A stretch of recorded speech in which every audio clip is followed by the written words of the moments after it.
partie de la série des 12 webinaires qui sont préparés par l'Observatoire de l'Ambroisie, qui sont présentés du 15 au 30 juin en partenariat avec le ministère de la Santé, la DGS et le CNFPT. Aujourd'hui, on va avoir le plaisir d'écouter Elodie Planck d'Atlas Santé, qui va nous parler de l'outil signalement Ambroisie. Pendant 20 minutes, Elodie nous présentera son diaporama. Vous pouvez préparer toutes vos questions sur le chat, si vous commencez peut-être à avoir l'habitude. Et puis, pendant les 10 minutes suivantes, on reprendra les questions et puis Elodie répondra. La séance est enregistrée. Vous pourrez retrouver les enregistrements sur deux e-communautés, sur la e-communauté santé et la e-communauté nature. Je vous remettrai le lien à un moment donné dans le chat. Voilà, Elodie, c'est à vous. Ok, merci pour cette introduction. Donc moi je m'appelle Elodie Planck et je travaille du coup à l'ARS Occitanie à Montpellier. Et non, mais il y a peut-être mon collègue Elias Ouadguiri qui lui est à Lyon et je crois qu'il est connecté, donc il écoute également. Il peut intervenir si besoin. Donc j'interviens en tant que référente nationale Atlas Santé, c'est-à-dire qu'en fait on travaille sur ce projet en fait qui développe des outils cartographiques pour la santé environnement. Voilà, donc en fait on a fourni, on va dire, cet outil signalement Ambroisie que je vais vous présenter du coup brièvement. En bref, donc j'avais conservé quelques infos sur les enjeux, voilà, pour se rappeler pourquoi on a monté cet outil-là. Quelques diapos sur les acteurs de la lutte, mais je vais vraiment passer très rapidement parce qu'effectivement les webinaires précédents ont pu prendre le temps de détailler tout ça. C'est peut-être pour les personnes qui arrivent et qui ont peut-être pas assisté aux séances précédentes. Pour surtout vous parler de l'outil signalement Ambroisie, qui est un outil de suivi et de gestion des signalements. Donc là, on voit juste très rapidement la répartition de l'ambroisie, donc sur la carte de gauche, l'ambroisie à feuilles d'armoise, donc voilà, pour dire que c'est une vraie problématique. Elle est assez dispersée sur le territoire français. Donc, pour rappeler qu'effectivement, on utilise tout ça, c'est quand même important de le rappeler. Des fois, les outils fonctionnent, et parfois on se dit un outil supplémentaire, mais voilà, il faut pas oublier pourquoi on le fait. Donc, je me suis permise de garder un petit peu ces quelques diapositives. Donc, et ça provoque évidemment des allergies, dont on n'a pas trop envie d'être la cible. Donc, à travers des rhinites ou encore des asthmes. Et puis aussi, c'est une plante invasive. Donc, au niveau de l'environnement, c'est pas terrible non plus. Là, il y a un petit peu de détails, effectivement. Donc, elle est allergisante, mais elle est aussi classée comme elle a un potentiel fort selon le RNSA.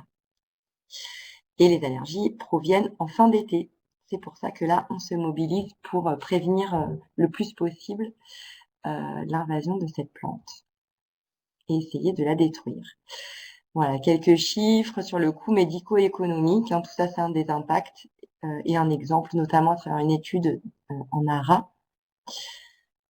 En Occitanie, potentiellement, on peut se dire, c'est un exemple parmi les autres régions, mais vous voyez, ça peut représenter sur une région comme l'Occitanie 420 000 personnes potentiellement allergiques. Problématique agricole également. Et je vais passer, parce que ça, normalement, on vous a déjà montré.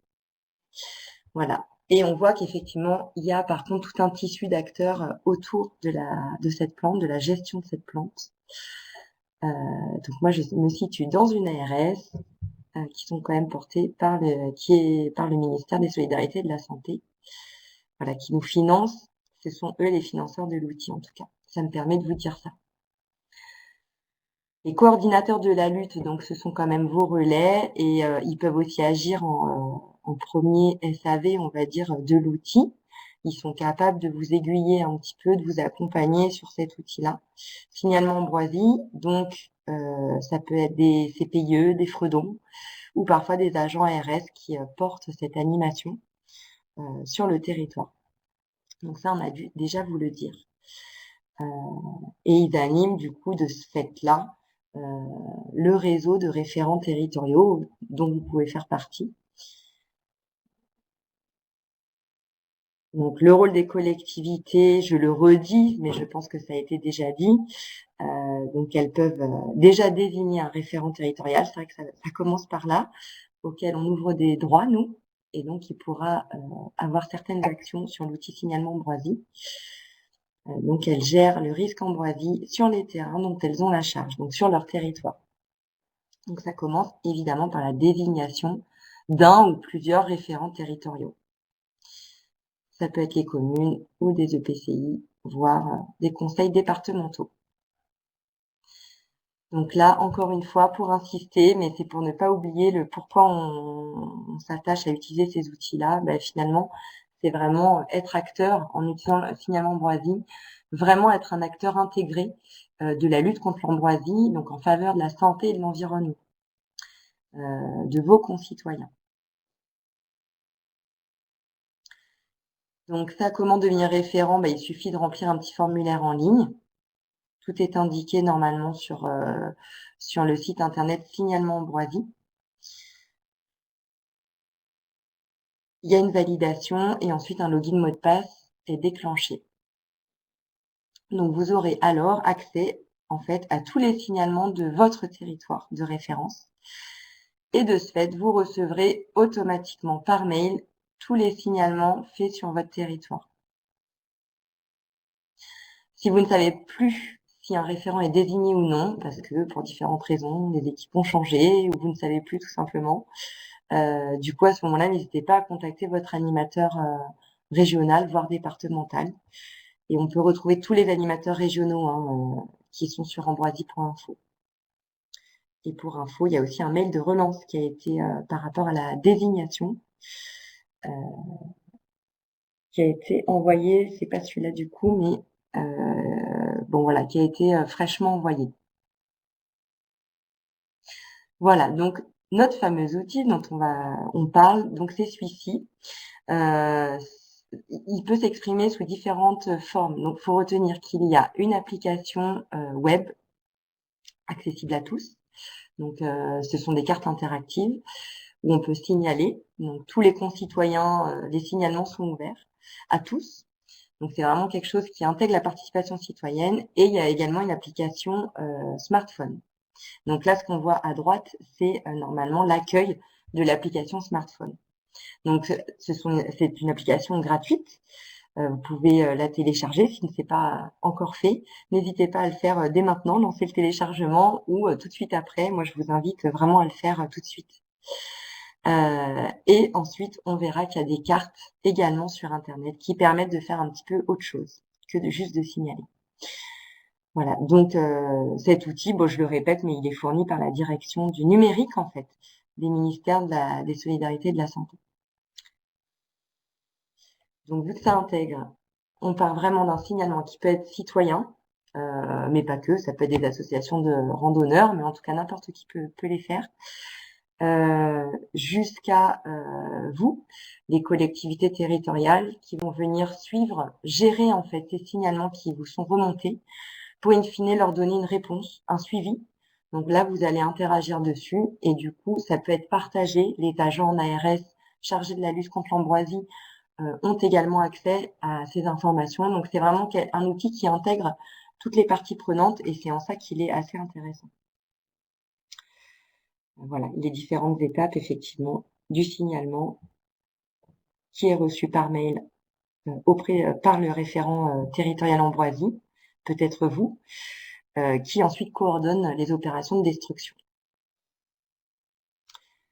Donc, pour reparler des canaux de signalement, j'ai parlé de l'application web, de la carte sur Internet que vous voyez à gauche, mais ça peut aussi se faire, si ces deux moyens sont compliqués pour les citoyens, on offre aussi la possibilité de le faire par téléphone. Donc, c'est le RNSA qui reçoit les appels et qui se charge de faire le signalement sur l'outil ou par mail. Donc ça, je vais passer, ça a été déjà dit. Et donc, le référent territorial, qu'est-ce qu'il fait sur cet outil? Quand il reçoit le signalement, donc il est impliqué parce qu'il va en fait aller valider sur le terrain si ce signalement est un bon signalement, s'il y a réellement de l'ambroisie sur le terrain. Il peut attendre peut-être d'en avoir Après, c'est à lui de gérer comme il le souhaite. S'il attend d'en avoir 2 ou 3, ou il s'est donné une deadline pour aller repérer sur le terrain l'ensemble des signalements d'un coup. Voilà, en tout cas, ça, il est libre de s'organiser comme il le souhaite. Mais derrière, l'idée, c'est qu'il va venir valider ou invalider les signalements pour ensuite organiser la destruction. Et une fois la destruction faite, revenir sur l'outil pour modifier le statut et le rendre du coup signalement validé, détruit. Et ça, du coup, on a toute la chaîne. Voilà, il a participé à toute la chaîne et du coup, ça permet vraiment à tout le monde de suivre ces opérations. Donc cet outil, il a déjà été utilisé les années précédentes. Il faut savoir il est né du côté de Auvergne-Rhône-Alpes et il a été étendu ces 2 dernières années. Donc vous voyez le nombre de signalements par an. Donc en 2019, on en a eu à peu près 11 000 sur tout le territoire. 11 100, voilà exactement. Et vous voyez effectivement le statut des signalements qui est représenté par les différentes couleurs. Donc vous voyez que les signalements rouges sont ceux qui restent à valider, les validés non détruits, les validés détruits en vert, et puis les déjà signalés ou les signalements erronés. Là, je vais vous montrer, mais très très rapidement, parce que c'est quand même assez intuitif sur l'application smartphone. Donc, vous voyez le bouton rouge qui permet de signaler. On vous invite ensuite à prendre une photo. Enfin, vous, le citoyen, en tout cas, toutes les personnes qui ont le droit de signaler, qui peuvent signaler. Donc ensuite, il y a l'emplacement. Donc normalement, il vous détecte automatiquement. Donc vous pouvez sinon le placer manuellement pour ensuite renseigner des informations comme par exemple le type de milieu. Est-ce que c'est au bord d'une route? Est-ce qu'il s'agit d'un jardin, etc. La densité, voilà. Et puis quelques informations comme le pseudo, nom, prénom, une adresse mail. Ensuite, on peut également faire ce signalement par Internet. Donc en fait, il faut se dire que le référent Ambroisie, peut-être à travers certaines maraudes, pour but, avec un objectif de lutte contre l'ambroisie, peut aussi repérer par ailleurs d'autres endroits qui n'ont pas été signalés. Donc voilà, faut se dire que vous pouvez aussi être dans la peau de celui qui signale. Ça peut se faire du coup avec toujours l'application web, c'est la même chose pour tout le monde, ou par votre portail aussi partenaire qu'on voit juste au-dessus. Voilà, accès espace partenaire qu'on verra tout à l'heure. Donc là, voilà, les internautes peuvent aussi le faire pour ceux qui n'ont pas de smartphone ou qui ne souhaitent pas le faire avec leur téléphone. Ils peuvent venir le faire ici, sur le site donc www.signalement-ambroisie.fr. Voilà. Donc en cliquant sur le petit carré rouge signalement. Du coup, cette carte-là va s'ouvrir. On va essayer de se localiser le plus précisément possible. Voilà. On pourra aussi utiliser, là c'est pas entouré sur la carte, mais vous voyez en haut à droite, rechercher un lieu. Donc là on peut saisir une adresse précise et il peut nous zoomer directement. Ensuite ouvrir un menu d'édition pour dérouler la couche ambroisie à venir éditer, pour ensuite placer un point avec le curseur, la petite croix verte. Donc pour accompagner tout le monde là-dessus, encore une fois, il y a la hotline assurée par le RNSA. Mais les animateurs locaux peuvent aussi, sur des petites questions, surtout pour les référents territoriaux, n'hésitez pas à contacter vos animateurs locaux. Je vous invite aussi à le faire. Ensuite, là, ce qui vous concerne un petit peu plus, donc c'est un espace partenaire. Donc là, c'est quand on est référent Ambroisie. Donc vous voyez, on est encore sur la page d'accueil du site, sauf que en haut à droite, vous avez un accès espace partenaire.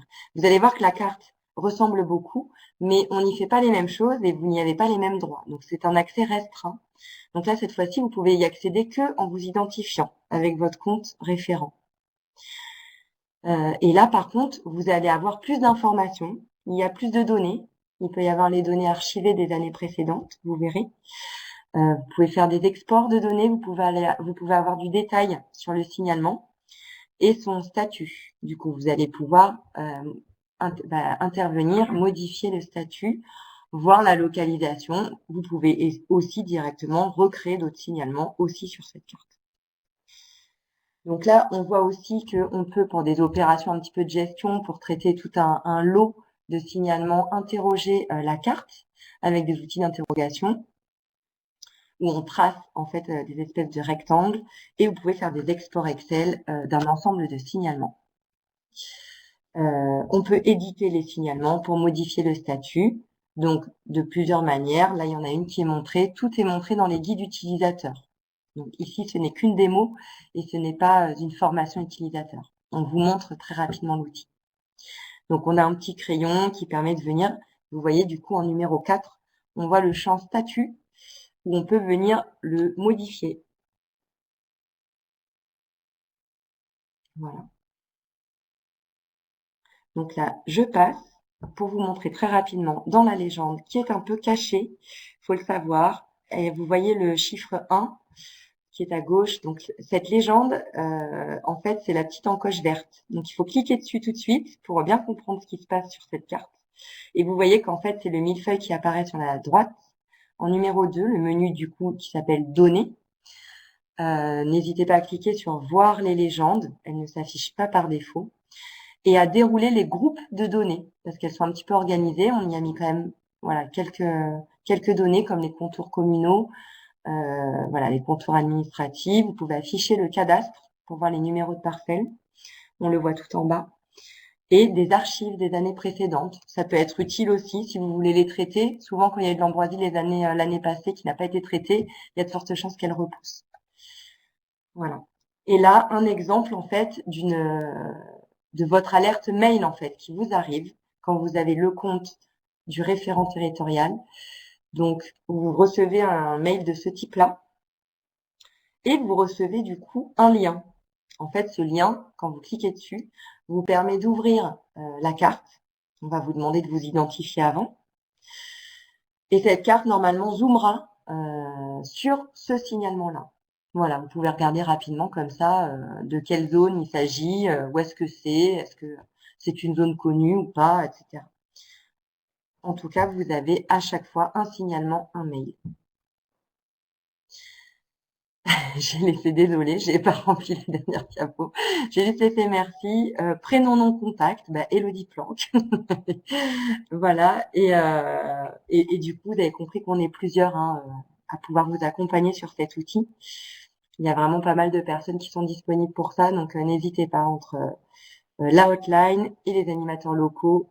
On est là pour ça. Et s'il y a des développements à faire, c'était aussi un outil dit agile, on va dire, développé par les ARS pour les différents utilisateurs en fonction de vos besoins et on essaye en permanence de s'ajuster pour l'année qui suit. Voilà, j'en ai fini. Je vais arrêter le partage du coup. Bien, merci beaucoup Elodie. Donc pour l'instant on a quelques petits commentaires et questions. La première, donc la personne précise qu'elle ne reçoit plus les mails lors de signalements, notamment par les citoyens, c'est rare, mais l'année dernière j'en ai zappé 2 ou 3. Je pense que la personne voudrait peut-être savoir comment régler le problème. Alors, oui, à ce moment-là, il faudrait nous envoyer un mail en fait avec votre identifiant, qu'on vérifie vos droits. Donc là, vous pouvez nous envoyer un mail. Moi, je peux vous donner mon adresse mail perso et il y a l'adresse aussi Atlas Santé que je peux vous mettre dans le chat en fait en bas. Donc qui est atlassanté@ars.santé.fr et la mienne est du même style. Hop. Donc n'hésitez pas effectivement. Après, s'il n'y a pas eu de signalement sur votre commune, c'est normal. Mais si vous avez vu des signalements sur la carte signalement ambroisie, effectivement, c'est pas normal. Donc il faut vérifier vos droits. Ce que je ferai du coup. Merci beaucoup. Alors ensuite, 2 questions. Donc la première, est-il prévu que le signalement ambroisie puisse recevoir en temps quasi réel les signalements que nous pouvons gérer avec des bureaux d'études qui ont donc des logiciels plus avancés? C'est important pour que les citoyens puissent voir la masse de travail abattue dans leur commune. Donc là, si j'essaye de reformuler, donc les sigistes là dont on fait référence, il s'agit de qui exactement? C'est dans les collectivités, c'est ça? Non, des bureaux d'études. Bureau d'études. Des bureaux d'études qui feraient des signalements complémentaires, c'est ça? Ça, oui, apparemment. Alors, il y a plusieurs manières de faire. On peut effectivement dans cet outil-là, on peut importer, mais que en mode je vais vérifier en même temps que je vous le dis quand même. Normalement, dans votre carte espace partenaire, il y a possibilité d'importer des couches SIG, effectivement, pour ceux qui connaissent un petit peu le domaine, à la volée. Après, si c'est nécessaire, que vous avez un gros flux de données, si c'est nécessaire qu'on les importe en masse, on peut tout à fait essayer de les importer en masse à côté. Donc, ils viendront à côté de la gestion de cette couche de données qui est vivante, hein, qui est quand même gérée avec des droits particuliers, etc. Nous, après, on invite fortement à utiliser, voilà, à minimiser le nombre d'outils utilisés. Donc, si les bureaux d'études souhaitent aussi plutôt signaler à travers signalement Ambroisie et gérer leur signalement directement par cet outil, c'est peut-être la préconisation qu'on peut faire. Une autre question, est-ce que deux référents d'une même commune peuvent-ils tous les deux avoir un accès référent? S'il y a deux, oui, on peut faire. Si je comprends bien, c'est est-ce qu'on peut avoir plusieurs référents pour une commune? C'est ça, est-ce que deux référents dans une même commune peuvent avoir tous les deux un accès différent, ou est-ce que c'est le même Oui. code d'accès? Non, non, ce sont des accès, ce sont des identifiants personnels. Ok. Oui, et du coup, on peut tout à fait en créer plusieurs. Il n'y a aucun problème. À contrario, donc bon, je prends le contre-pied de la question, mais on peut tout à fait mettre en fait, tout dépend de l'adresse mail qu'on rentre, que vous désirez qu'on rentre. Donc, on peut mettre aussi des adresses fonctionnelles pour ceux qui souhaitent plutôt fonctionner par service, quoi. Ensuite, d'autres questions. Est-ce que c'est possible d'avoir un suivi annuel des foyers d'Ambroisie? Et donc, c'est des questions qui vont à la suite. Donc, est-ce que l'outil les garde en mémoire, enfin, les signalements? Et est-ce que annuellement, on doit signaler les foyers déjà existants, qui sont connus, sachant que la destruction n'est qu'annuelle? Alors, est-ce qu'on peut signaler? Alors oui, pour les archives, elles sont conservées, elles sont accessibles uniquement dans l'espace partenaire. Donc c'est-à-dire qu'à chaque fois au début de la saison, hein, on repart effectivement sur, en tout cas pour le citoyen, et on repart sur une couche de signalement à blanc. Il faut voir si c'est pertinent de continuer à fonctionner comme ça. En tout cas, on se pose souvent la question, mais on fonctionne comme ça. Et après, donc vous avez bien accès à toutes les années précédentes. Et par contre, j'ai oublié la deuxième partie de la question. Quentin, si tu peux m'aider. Est-ce que les référents doivent signaler les foyers déjà existants de l'année dernière? C'est ça la question. Non, parce que enfin, si c'est des, bah, ça dépend comment vous pensez les gérer effectivement. C'est une vraie question de gestion qui, moi aussi, je partage votre interrogation. On peut la faire remonter au comité technique de l'outil. Effectivement, parce que oui, en gestion, c'est vrai que ça serait peut-être plus pratique d'importer toutes les archives en fait pour pouvoir mieux les gérer. Parce que les archives, vous pouvez pas venir. Je sais, je pense que ce ne sont plus des couches en édition, donc vous pouvez plus modifier leur statut sur les archives. Mais il faut voir, peut-être que ça serait intéressant de les réouvrir en édition. Effectivement. Une autre question, faut-il désigner un référent à l'échelle d'une communauté d'agglomération en plus des référents communaux? Alors, j'ai envie de vous dire, ça dépend un peu des moyens que chaque commune a. Si c'est des petites communes où on est un peu coincé par le temps, par voilà les missions, etc. Bah, peut-être que le PCI, enfin l'agglo, et que l'agglo est plus disposé à prendre en charge cette mission. En tout cas, oui, c'est possible. Et après, effectivement, enfin, moi, je vous invite à vous coordonner et prendre la tâche de votre agglo. Ça peut être intéressant, de votre PCI, pour se répartir le travail ou de se coordonner. Une question de Marilou. Donc, est-ce que tu peux expliquer ce que sont les couches pour signer en surface et en ligne? Alors oui, les couches de surface et de ligne, je les ai pas évoquées parce que c'est des accès un peu particuliers. Là, vous avez vu que c'était que des signalements ponctuels. Et on a aussi la possibilité, donc si vous le désirez, par contre, c'est plutôt à la demande. On vous ouvre des droits supplémentaires si vous souhaitez faire, vous, des signalements surfaciques. Voilà, si vous constatez sur une parcelle qu'il y a énormément d'ambroisie, c'est pas juste un point, mais plutôt une grosse surface, ou un linéaire, le long d'une route, par exemple, typiquement, ou d'un cours d'eau. On peut vous ouvrir ces droits-là et du coup, ça fonctionne pareil. On vient modifier le statut, on vient rentrer des informations sur cette surface ou cette ligne. Et après, voilà, on peut vous ouvrir les droits effectivement pour les créer et les gérer. Ok. Mais c'est à la demande. Bien, merci beaucoup Elodie. Donc là, il n'y a pas d'autres questions. Ah, il y a une autre question, désolé, à la dernière minute. Est-ce qu'il y a des dates pour les formations en ligne? Ah oui, c'est une excellente question. Oui, merci Marilou. Oui, donc effectivement, on a proposé, en fait, on fait vraiment on prend le temps d'aller voir les outils et de vous faire faire quelques exercices avec des classes virtuelles. Donc une classe virtuelle d'1 heure et demie suffit. La première est jeudi, 10h30 à midi, et on en propose 3. Donc il y a ce jeudi 25, donc dans 2 jours, il y a le jeudi 2 juillet et le jeudi 9 juillet. Donc de 10h30 à midi. Et il y a le lien d'inscription. Donc normalement, on a envoyé en principe à toutes les mairies la possibilité de le faire, mais peut-être que l'adresse mail, enfin, c'est possible que ça vous est pas parvenu. Donc ça serait bien qu'on puisse relayer effectivement. Est-ce qu'on a accès après à l'ensemble des personnes connectées? On peut leur envoyer un mail ou faut que Ah voilà, merci, parfait. Donc vous avez le lien d'inscription qui vient de s'afficher dans le chat. Merci. Ah, c'était le 8 juillet? Ah non, c'est le 9. Alors c'est une erreur. C'est une erreur. Désolée pour le contenu du mail où il y a une coquille. Apparemment, on me dit que j'avais, on s'est trompé dans le mail. Bon, du coup, c'est que des jeudis.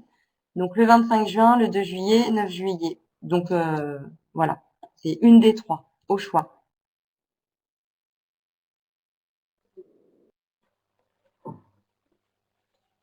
Eh bien, merci Elodie. Donc apparemment, il n'y a pas d'autres questions. Donc on va en profiter pour présenter le nouveau webinaire de demain, donc présenté par Samuel Monnier, qui présentera en fait le réseau de capteurs de pollen en France, déployé par le réseau national de surveillance aérobiologique. Donc toujours à la même heure, à 11h30. Ça marche. Bah, merci à vous en tout cas de votre écoute et de votre intérêt. Ah, je vous souhaite une bonne journée du coup. Merci Quentin. Merci à toi.